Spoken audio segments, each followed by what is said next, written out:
Alright guys, now we're getting ready to go on the USS Laffey. That turret you see right there was destroyed, well it was destroyed during one of the kamikaze attacks. We're going to go on board and crawl in that turret and take a look around.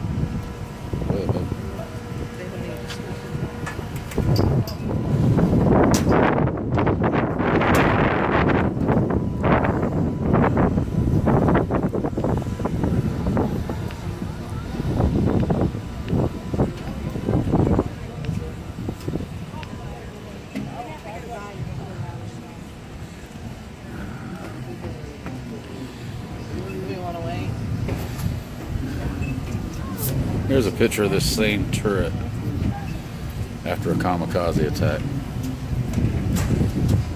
Look at that, guys. Well, we gotta wait now. We're gonna wait a second to go inside that turret. It's crowded. Exhibition engine room now open. You want to go down? Start down, baby? This is what we used to call a geedunk store. Well, they call it a ship You want store. to go down the engine room?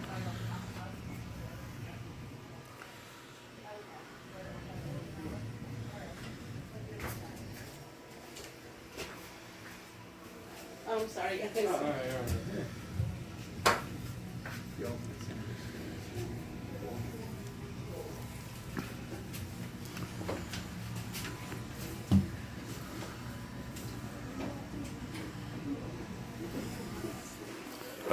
I don't remember them serving American Spirits or selling American Spirits though. That's a new one. Or Mavericks. But you were never One of the berthing compartments on the USS Laffey. So to take it through, we need to go through that. Listen to that.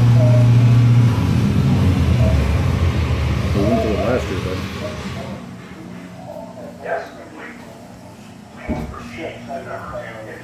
Some pretty tight quarters, eh?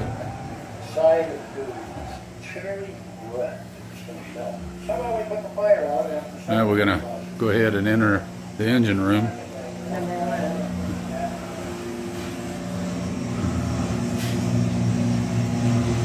You are now in the aft diesel generator space. Proceed to the generator control panel and turn the knob below the flashing red light to test the generator. Well, let's do that. Let's test the generator out.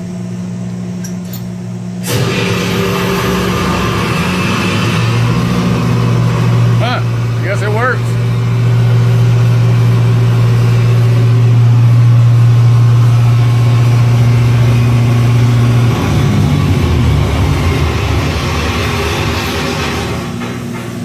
Test complete.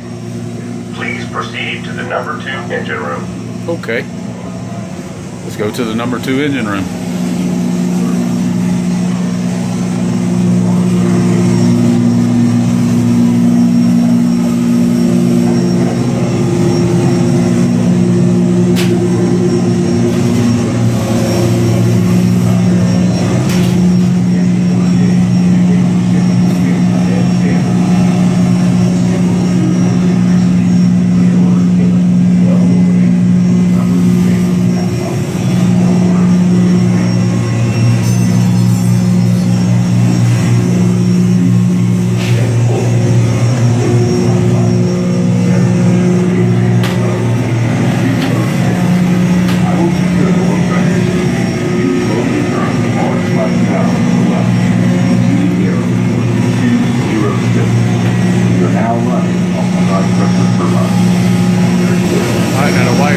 To control the Laffey with some steam here.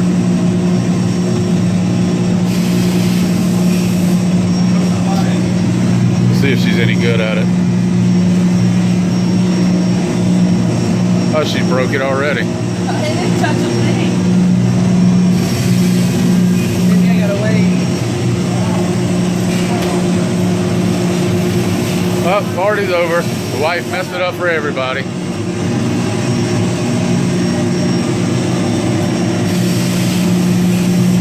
I didn't do anything unless it's on a timer. I don't know, baby. It might be.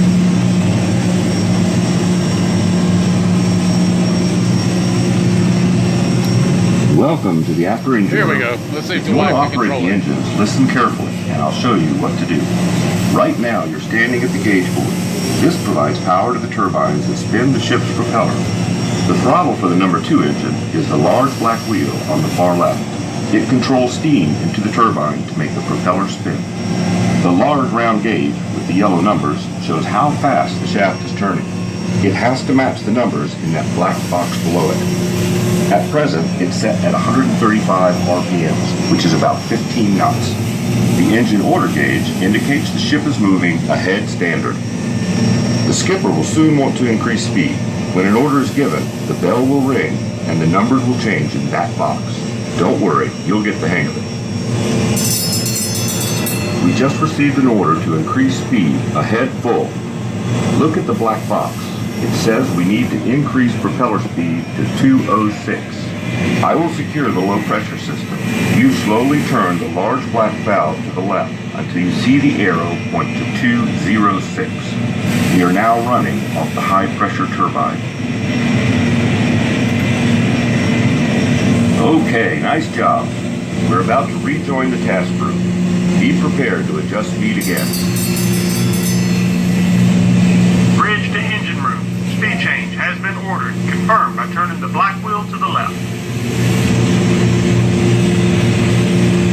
Stand relieved. I'll take it from here. Uh-oh. Apparently Allie sucks. I got it right the first time. Well, Anyway, your wife can't control the steam on the ship. You failed. Epic failure. Here we got a small arms locker.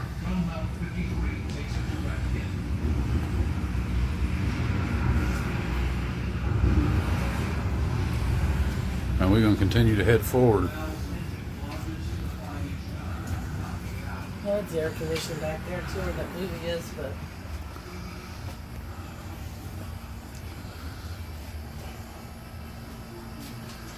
is this the kind of ship that was in that one movie you liked that they transported back in time? No, Or that was that was a carrier. I don't think so.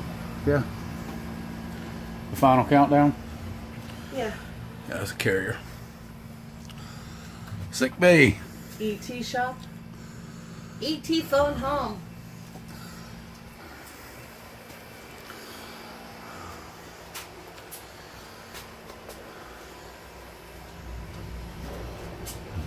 In harm's way. We have that picture. Yes, we do. Hill the Laffey Snakes. Always a 4-0 results. Thanks.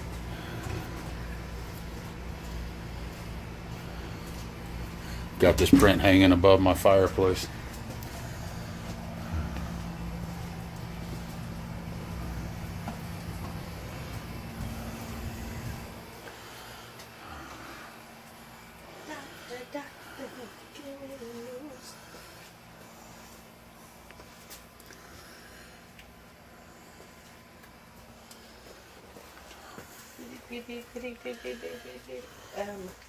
Morse code.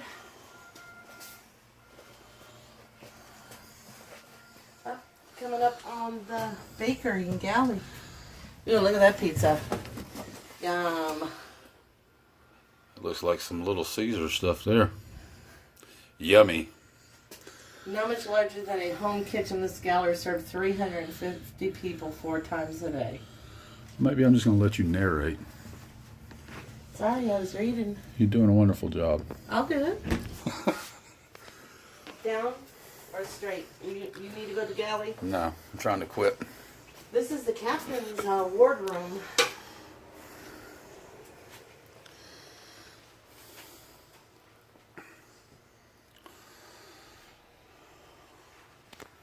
The captain's wardroom, eh?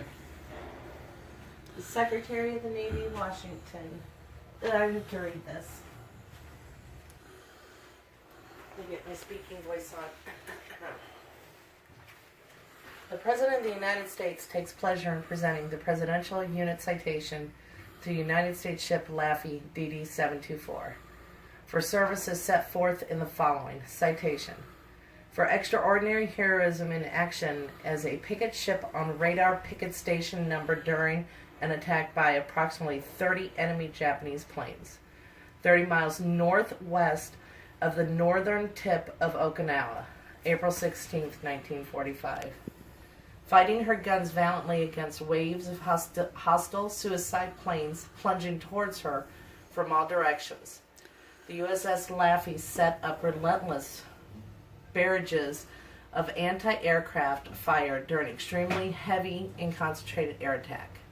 Repeatedly finding her targets, she shot down 8 enemy planes clear of the ship and damaged 6 more before they crashed on board. Struck by 2 bombs, crash-dived by suicide planes, and frequently staffed. Is that strafed? Strafe. Okay, I can't read anymore. You done? I just wanted to read it. Oh, okay. Moving forward.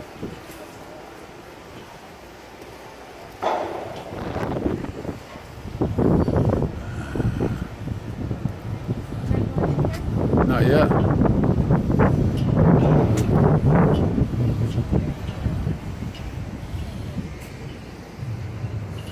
The forward turret.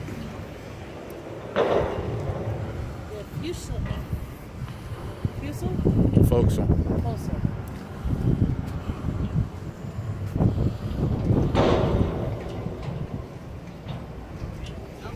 Back this way, that way we can go inside that one. And they won't let us go any further.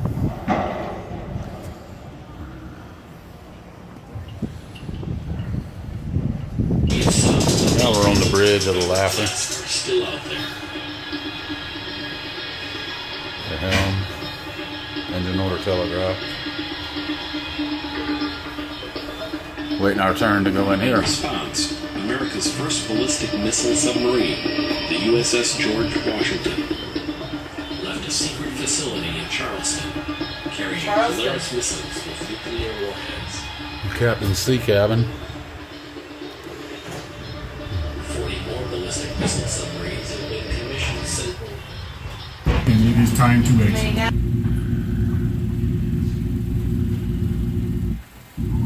Lieutenant Waters, report to the bridge. Welcome to the Combat Information Center, the nerve center of the ship and where all the action is. I'm Lieutenant Miller, and today we are monitoring activity out here in the Mediterranean.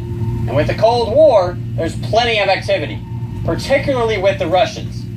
At present, we're tracking a Russian Tu-95 reconnaissance aircraft, also known as Bear, on our air search radar behind me. His coordinates are then manually tracked on the main plot board here. Soviet reconnaissance aircraft have been buzzing the fleet for days, and it looks like any minute that Bear will be flying right over us. Over the last several years, the Soviets' presence here has steadily grown. There he goes. Yeah, they love to photograph us and complicate our ops at the same time. Following that, Minovsky. Now where you entered is the SP4 radar tech, and he keeps track of the surface ships around us. Until a contact is identified, it's designated a skunk, and there are a lot of skunks out there, both warships and merchant ships. The techs on the SVAA radars directly in front of me track and monitor both air and surface activity, while those 2 plotting tables there track our position along with the other vessels around us. It's okay, those are ours. A pair of F-4 Phantoms from the Saratoga. They're on their way to escort that Russian Bear out of the area. Currently, we're in Battle Condition 3 ASW. That's anti-submarine warfare. And we're in a search pattern investigating a possible sub-contact made by one of our sonar buoys. If there's anything down there, our sonar techs over there will find it. Sonar contact. Bearing 036. Range 11,000 yards. Sounds like he has something. Bridge combat. Sonar contact 036. Range 11,000. Sonar contact 036, 11,000. Bridge, aye.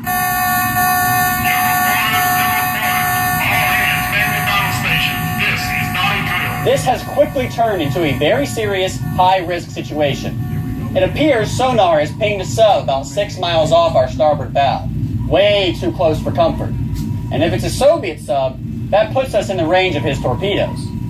Just in case, our Mark V targeting director is connected to sonar and has automatically plotted a firing solution to the target. Sonar contact on course 140, 4 knots. Bridge, combat. Sonar contact on course 140, 4 knots. Sonar contact on course 140, 4 knots. Bridge, aye. Continue to report the bearing and range of the contact. Continue to report bearing and range aye. He's moving slow, at only 4 knots, submerged and trying to be silent. We have to assume it's an Ivan, a Soviet sub. Our captain's keeping close track of his bearing and range. Sonar contact bearing 090. Range 11,000 yards. Bridge, combat. Sonar contact 090. Range 11,000. Recommend new course 140. Sonar contact 090, 11,000. Set new course 140. Bridge, We're aye. coming right to shadow him. No doubt he knows we're onto him. And right now, he's determining our range, course, and speed from the bearing rate of our active sonar. This is a touchy situation. Let's hope they're not ready to start World War III today. Sonar control, secure active sonar. Listen for discrete frequencies to classify the target. Securing active sonar. Aye. Okay. I need everyone to be very quiet while the sonar tech listens over the hydrophone to try and identify the class of sub we're dealing with. What you got, George? It's pretty quiet, sir. Based on frequencies, it sounds like a Soviet Echo 2 class submarine. Bridge, combat. Sonar contact is a Soviet Echo 2 class submarine. Sonar contact is Soviet Echo 2 class submarine. Bridge, aye. Worse than I thought. This is a Soviet nuclear sub, armed with cruise missiles that can take out both us and the Saratoga. But he has to be surfaced to launch, and we cannot allow that to happen. Sir, there's a different sound. Transient. It could be flooding the torpedo tubes. Let's be It's hard to tell at this range. Combat bridge, what is the current bearing to the contact? Contact bears 355 degrees relative. 355 degrees relative. Bridge, aye. Sonar control, energize active sonar. Energizing active sonar. Aye. This is a very dangerous game they're playing with us. New targeting solutions calculated. Mark 46 torpedoes. Ready. Sonar contact on course 130, 6 knots, 11,000 yards. He's turning away, sir. Bridge, combat. Sonar contact 130, 6 knots, 11,000 yards. Sonar contact 130, 6 knots, 11,000 yards. Bridge, aye. That was close. It looks like now he's decided to increase the distance between us and him, as he's changed course and speed to open range. I guess he realized this was a game no one was going to win. Sonar contact 130, 6 knots, 11,200 yards. Bridge, combat. Contact 130, 6 knots, 11,200 yards. Sonar contact 130, 6 knots, 11,200 yards. Bridge, The aye. captain's now got that sub right where he wants him, and I'm sure he's going to hold him down for a while. Secure from general quarters. Maintain battle condition 3. Well, you just experienced a small sample of the many tense situations that occur regularly. And one wrong move at the wrong time could trigger World War III. This is a good time for you to exit, as I need to get back to work. If everyone else only knew the situations we face daily.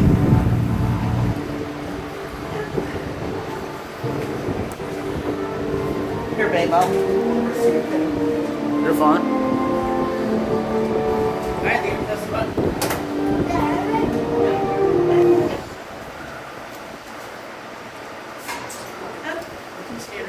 You are now inside the aft 5-inch 38 caliber gun mount of the USS Laffey. This caliber gun is considered to be one of the best naval guns of World War II. You are one of the 14 highly trained young men whose battle station is inside the tight quarters of this mount. The mount captain heads this crew consisting of a trainer, a sight setter, a pointer, a sight checker, a fuse setter, 2 projectile and rammer men, 2 powder men, 2 hot casemen, and 2 shell guardmen, all working together with exacting precision to fire these huge guns, which are capable of firing up to 22 55-pound rounds per minute per barrel, up to 18,000 yards, and as high as 37,000 feet. It is 0827 hours, the morning of April 16th, 1945, and the Laffey is on screening patrol off the northern coast of Okinawa when 50 Japanese planes are spotted approaching from the south. Your heart pounds when you hear the call.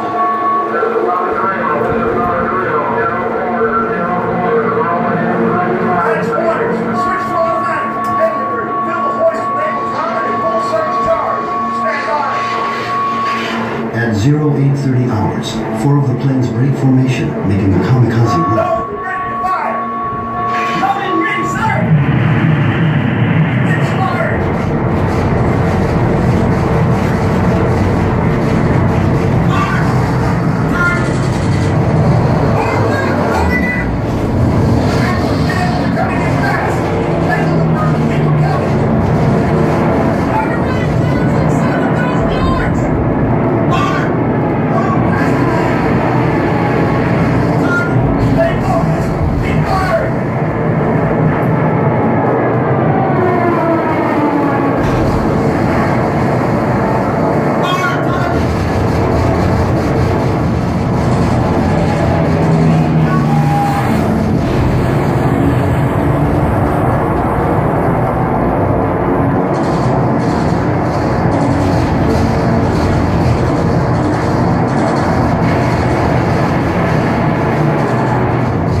next thing you know, you are being pulled through heavy smoke away from the intense flames.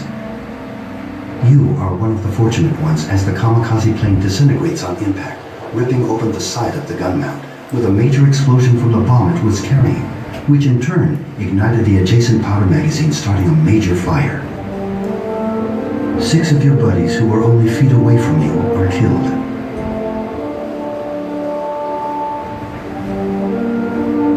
For 80 minutes that morning, 22 kamikaze planes attacked the USS Laffey. The men of this brave ship fought off most, but in the end, she was hit by 6 kamikazes and 4 bombs. Yet still she remained afloat, earning her the nickname, the ship that would not die.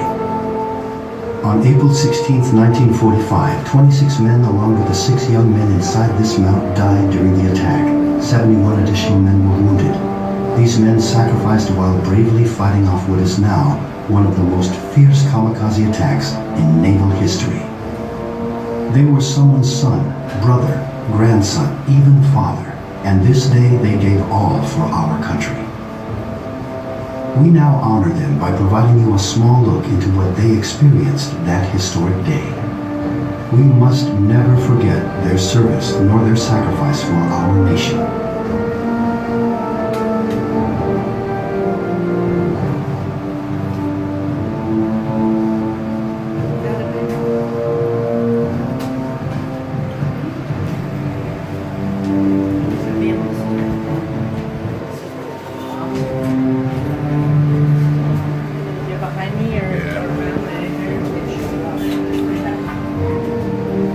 Imagine this guy's 14 people They have there. an engine room experience down there too, where the kids can actually do the steering like a mod thing, where they can steer and check, like they're checking the generators. I didn't know if you guys have been here. We just walked in, so.